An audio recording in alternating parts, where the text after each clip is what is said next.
هفت شروان جن تماشوان هیجا شروان یپجه ین کو اسیر بون ایرو هاتنه آزاد کرن دو کچین شروان گوت باسه دانه هند بینن اف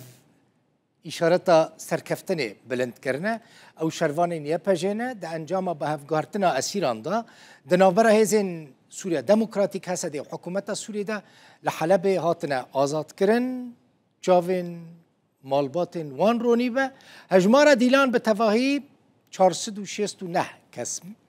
اف پروسل گور رکفتنا یک نیسان یا نوبر انجمن تاخن شیخ مقصود اشرفی و حکومت سوریه ده بریوده چه ناوند راگاندنا یا پجه جرودا ورا گوت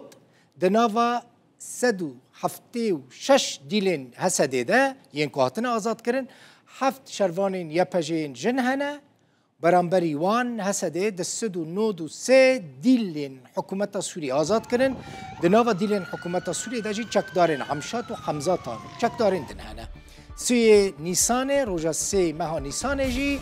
146 دیلین هسده و نود و هفت دیلین حکومت سوریه هاتبون آزاد کردن افجی دیمنین آزاد کردن وان دیلانن کل باسان هاتن سوار کردن هم سر اکرانین روداوي دبينا سارة سلمي على سارة اختك ایرو به صدان کس در کتن افشاهی آزاد کرنه نشان دادن سلمي على سارة اختك ایرو به صدان کس در کتن ایرو به صدان کس و وگر نوا مال